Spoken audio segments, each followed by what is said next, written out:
कटिहारी कांड के मुजरिम सुरेंद्र कोली को 12 सितंबर को फांसी हो सकती है। 14 साल की लड़की रिम्पा हल्दर की नृशंस हत्या के मामले में गाजियाबाद सेशन कोर्ट ने कोली के खिलाफ डेथ वारंट जारी कर दिया है।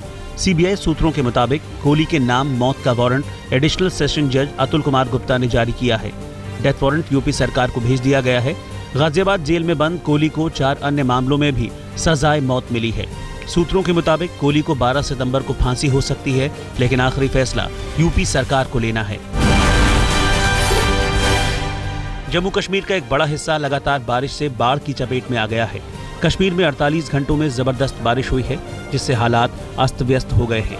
भारी बारिश से बड़गाम में 2 लोगों के मरने की खबर है। श्रीनगर में दूधगंगा नदी का तटबंध टूटने से नदी का पानी शहर में घुस गया।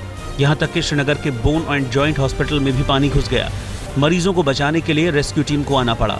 मूसलाधार बारिश की वजह से प्रशासन ने बाढ़ का अलर्ट जारी किया है। बारिश को देखते हुए स्कूलों में छुट्टियां घोषित कर दी गई थी। भारी बारिश ने कश्मीर के कुलगाम में भी कोहराम मचाया है। मूसलाधार बारिश से अचानक आए सैलाब में कुलगाम जिले में करीब 35 परिवार फंस गए हैं। प्रशासन ने खबर लगते ही लोगों को बचाने के लिए रेस्क्यू टीम को उतार दिया। आखिरी खबर मिलने तक 8 परिवारों के 37 लोगों को बचाया जा चुका था। कश्मीर के गांदरबल में भारी बारिश से सिंध नदी में अचानक उफान आ गया। सिंध नदी में अचानक पानी का स्तर बढ़ने से नदी के बीच टापू पर गया शख्स सैलाब में घिर गया, लेकिन गनीमत रही कि आपदा प्रबंधन की टीम जल्द बचाव के लिए पहुंच गई और युवक को बोट और रस्सी के सहारे सैलाब से बचा लिया गया। कश्मीर में तमाम नदियां उफान पर हैं। कल शाम झेलम नदी का जलस्तर 21.3 फीट पहुंच चुका था, जो कि खतरे के निशान से 21 फीट से ज्यादा है। हालांकि श्रीनगर में नदी का बहाव खतरे के निशान से 18 फीट से काफी नीचे है। मौसम विभाग के मुताबिक मंगलवार सुबह से काजीकुंड में सबसे ज्यादा 160.2 mm बारिश हुई है। मौसम विभाग की माने तो कश्मीर घाटी में अगले 48 घंटे भी जबरदस्त बारिश का अनुमान है।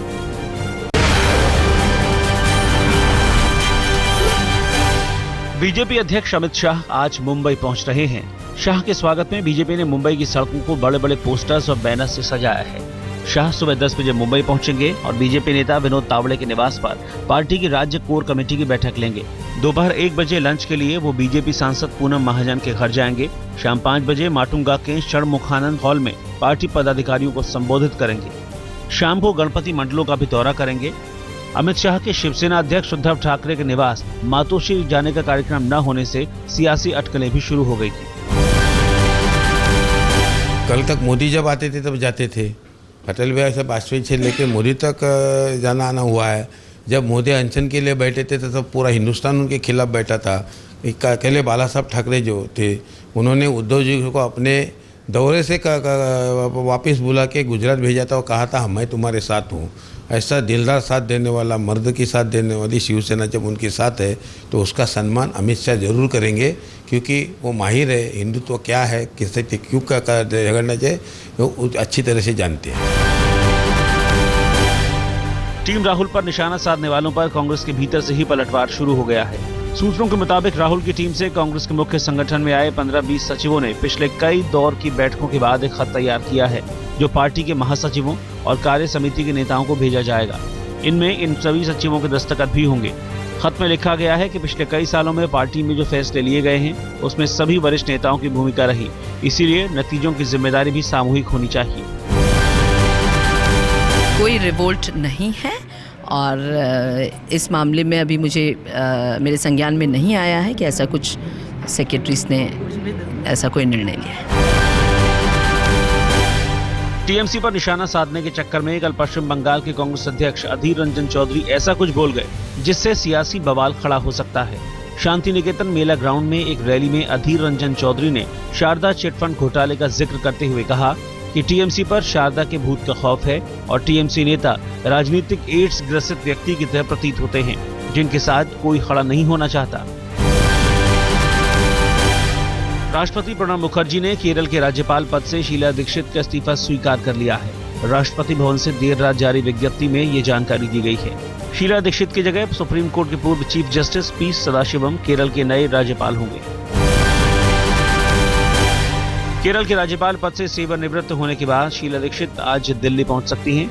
बुधवार को तिरुवनंतपुरम में संवाददाताओं से बात करते हुए शीला ने कहा कि उन्होंने केरल में अपने काम के हर पल का आनंद लिया। Kerala is beautiful. It's God's own country, really, and I've enjoyed every minute that I have been here. I'll miss.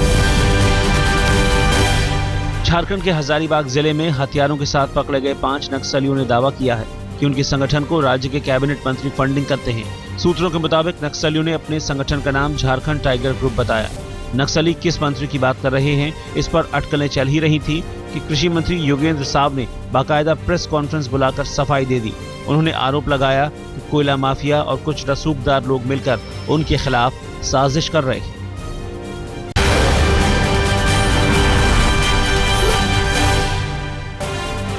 High profile sex racket में शामिल होने के आरोप में हैदराबाद में एक अभिनेत्री को गिरफ्तार किया गया है। 2002 में बेहतरीन बाल कलाकार के लिए राष्ट्रीय पुरस्कार पाने वाली 23 साल की इस अभिनेत्री को पुलिस ने हैदराबाद के बंजारा हिल इलाके में एक मशहूर होटल से गिरफ्तार किया। पुलिस के मुताबिक छापे के दौरान अभिनेत्री आपत्तिजनक हालत में पाई गई। अभिनेत्री के साथ कई उद्योगपतियों को भी गिरफ्तार किया गया है। गिरफ्तारी के बाद अभिनेत्री ने अपने बयान में कहा कि उसके पास पैसे खत्म हो गए थे और परिवार का खर्च उठाने का कोई और जरिया नहीं था। अपनी लाइफस्टाइल और दबंग स्वभाव की वजह से चर्चा में रहने वाले जेडीयू के बाहुबली विधायक अनंत सिंह पर 10 करोड़ की रंगदारी मांगने और हत्या की धमकी देने का आरोप लगाया गया है। इस मामले में पटना के एसके पुरी थाने में एक कंस्ट्रक्शन कंपनी के डायरेक्टर राजू सिंह के भाई ने मामला दर्ज कराया है। पीड़ित सबूत के तौर पर सीसीटीवी फुटेज पेश कर रहा है जिसमें अनंत सिंह उनके घर गए थे। उधर अनंत सिंह का कहना है कि राजू ने उनका 8 करोड़ रुपया दबा लिया है और पैसा मांगने वो उसके फ्लैट में गए थे। उसमें हम 4-5 आदमी मिलकर पैसा दिए थे। राजू का दस्तखत है। उसको माए के हम अर्जू विनती करने के लिए गए थे कि आपको बेटा हमारे साथ ऐसा किया, मोबाइल नहीं उठाता, ना फ़ोन उठाता है। तो अगर माए कहे कि हम बेटा को बोला कि बात करा देंगे आपसे, उसके बाद बात नहीं करवाया। उसके बाद टीवी में देखे कैसे ऐसे आई, माया बोला उल्टा पुल्टा। विवादों में रहे धर्मगुरु नित्यानंद की याचिका को खारिज करते हुए सुप्रीम कोर्ट ने बलात्कार मामले में पोटेंसी टेस्ट करवाने को कहा है। 4 साल पुराने रेप के मामले में पोटेंसी टेस्ट कराए जाने के कर्नाटक हाई कोर्ट के आदेश को नित्यानंद ने सुप्रीम कोर्ट में चुनौती दी थी, जिसे कोर्ट ने खारिज कर दिया। दिल्ली के एक सड़क हादसे में कबड्डी खिलाड़ी दीप्ति की मौत हो गई। राजधानी के हौज खास इलाके में सड़क पार कर रही दीप्ति को एक पोलो कार ने टक्कर मार दी। खून से लथपथ दीप्ति को पुलिस ने एम्स के ट्रॉमा सेंटर में भर्ती कराया, जहां पर डॉक्टरों ने उन्हें मृत घोषित कर दिया। हादसे के बाद कार चला रही महिला मौके से फरार हो गई। हालांकि बाद में पुलिस ने आरोपी महिला को गिरफ्तार कर लिया। मेरी बहन अपने कॉलेज से निकल रही थी, लाल बत्ती पे जब क्रॉस कर रही थी तो एक पोलो गाड़ी आई, उसने उसको पीछे से बहुत बुरी तरह ठोक दिया और उसकी ऑन द स्पॉट डेथ हो गई। बहुत तेज चला रही थी। दिल्ली के कॉलेजों में फर्जी मार्कशीट और दस्तावेजों के जरिए एडमिशन कराने के मामले में क्राइम ब्रांच के हत्थे चढ़े 3 आरोपियों ने कई खुलासे किए हैं। पुलिस के मुताबिक आरोपियों ने दिल्ली के वेंकटेश्वर कॉलेज में 2 सालों में फर्जी दस्तावेजों के जरिए 13 दाखिले करवाए। आत्माराम सनातन धर्म कॉलेज और हिंदू कॉलेज में भी फर्जी दस्तावेजों के जरिए एक दाखिले की बात सामने आई है। फेक मार्कशीट्स और फेक डॉक्यूमेंट्स पे एडमिशन कराते थे Delhi college of Delhi university में। उसमें से हमने और 2 कॉलेजेस में इन्होंने एडमिशन कराए हैं। तो एक कॉलेज तो साउथ दिल्ली का ही है और दूसरा कॉलेज जो है नॉर्थ कैंपस में है। तो बाकी और भी इन्वेस्टिगेशन इसमें जारी है। दिल्ली पुलिस की क्राइम ब्रांच ने नकली नोटों के साथ 3 आरोपियों को गिरफ्तार किया है। पुलिस को सूचना मिली थी कि कुछ लोग नकली नोटों की खेप के साथ राजधानी में आने वाले हैं, जिसके बाद मुखबिर की सूचना पर पुलिस ने एक गिरफ्तारी पश्चिम बंगाल से, दूसरी बिहार से और तीसरी गिरफ्तारी राजधानी दिल्ली के ओखला गांव से की है। पुलिस ने पकड़े गए आरोपियों के पास से 2,43,000 के नकली नोट भी बरामद किए हैं। मुंबई के पास से सीआईएसएफ का एक कांस्टेबल रहस्यमय तरीके से लापता हो गया है। कांस्टेबल भैजूनाथ साइदा मुंबई से सटे उरण स्थित ओएनजीसी वॉच टावर पर तैनात था। भैजूनाथ 25 अगस्त की सुबह 5 बजे से 1 बजे की शिफ्ट पर अपनी ड्यूटी पर आया था। सुबह करीब 5:45 पर बानू व साइदार ने सीआईएसएफ के कंट्रोल रूम में फोन किया और परेशानी भरी आवाज में कहा कि कोई 3 से 4 लोग उसे यहां पर मारने के लिए आने वाले हैं, और फिर फोन बंद हो गया। पुलिस को उसके अपहरण की आशंका है।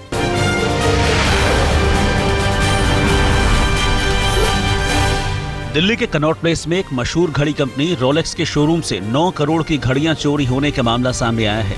इस शोरूम में ज्वेलरी भी थी, लेकिन चोरों ने उसे छुआ तक नहीं। हैरानी की बात यह है कि इस शोरूम के न तो अंदर सीसीटीवी कैमरा लगा है और न ही बाहर। शोरूम के सामने सड़क पर लगा सीसीटीवी कैमरा भी खराब है। ग्रेटर नोएडा में 2 अलग अलग हादसों में बुधवार देर शाम ट्रेन की चपेट में आकर 3 युवकों की मौत हो गई। मरने वाले 2 युवकों की शिनाख्त नहीं हो पाई है। बताया जा रहा है कि ग्रेटर नोएडा का दादरी रेलवे फाटक बंद होने के बावजूद 2 युवक बाइक से पटरी पार कर रहे थे। दोनों झारखंड एक्सप्रेस की चपेट में आ गए। दोनों युवकों ने ईयरफोन लगाया हुआ था, जिससे शक है कि वो शायद ट्रेन की आवाज नहीं सुन पाए। एक अन्य हादसे में एक युवक दिल्ली पटना राजधानी एक्सप्रेस की चपेट में आ गया। 2 बाइक पे थे सीडी डिलैक्स पर, पीछे से एक्सप्रेस आई और उसको दोनों को उड़ा दिया। आगे प्लेटफार्म पर एक बंदा और था जिसके कानों पे लीड लग रही थी, उसको भी ट्रेन ने कुचल दिया। उत्तर प्रदेश के हाथरस में बाइक सवार बदमाशों ने गोली मारकर 2 युवकों की जान ले ली। मृतक के घर वाले इसे रैगिंग से जुड़ा मामला बता रहे हैं और एमजी पॉलिटेक्निक कॉलेज के 2 छात्रों और एक टीचर के खिलाफ केस दर्ज कराया है। मृतकों में से एक अंकुर नाम के युवक के भाई की एमजी पॉलिटेक्निक कॉलेज में रैगिंग हुई थी। उसकी शिकायत पर घर वाले कॉलेज गए थे, जहां उनकी कुछ युवकों से कहासुनी हो गई थी। अंकुर के पिता का कहना है कि वही लोग रात को घर आए और उन्होंने इस वारदात को अंजाम दिया। इस मामले में पुलिस ने एक आरोपी छात्र और टीचर को गिरफ्तार कर लिया है। वहाँ रैगिंग को लेकर के उनकी कुछ एक लड़कों से, अभिषेक यादव नाम का लड़का, उससे कुछ कहासुनी हुई है और उसी के रिएक्शन में ये रात वाली जो है ये।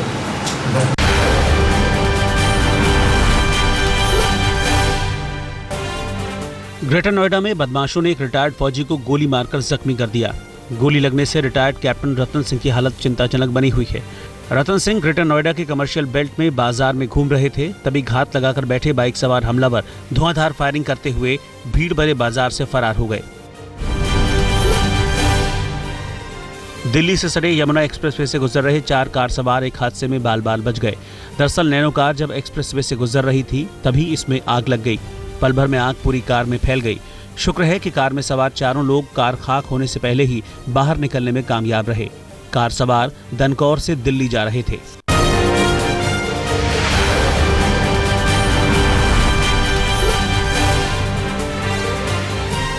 ऑस्ट्रेलिया के प्रधानमंत्री टोनी एबॉट आज टीम इंडिया के पूर्व क्रिकेटर सचिन तेंदुलकर से मिलेंगे।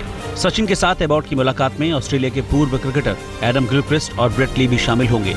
उम्मीद की जा रही है कि एबॉट अपने भारत दौरे पर खेल के क्षेत्र में एक MOU पर हस्ताक्षर करेंगे। हालांकि करार किस तरह का है, इसका खुलासा नहीं किया गया है।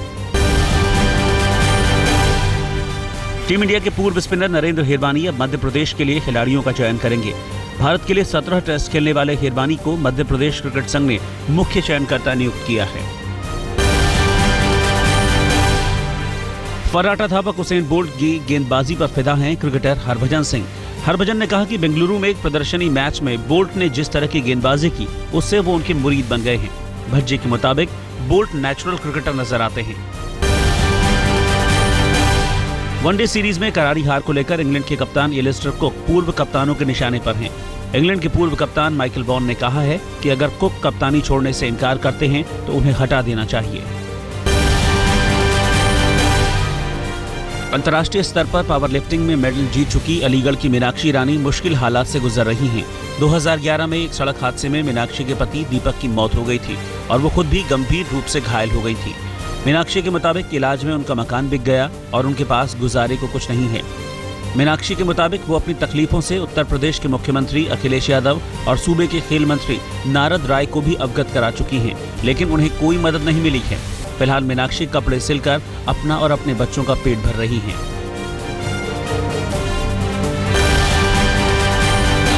21-22 पदक जीते हैं और मैं वेट लिफ्टिंग से एंड पावर लिफ्टिंग से संबंधित है मेरा भी। मैं वेट लिफ्टिंग और पावर लिफ्टिंग दोनों किया करती थी। जो मेरे मेडल मिले हैं मुझे पावर लिफ्टिंग में मिले हैं। तो अब आपकी क्या डिमांड है? मेरी डिमांड मुझे आर्थिक सहायता, मुझे नौकरी चाहिए। बच्चे कहाँ से पालूं सर?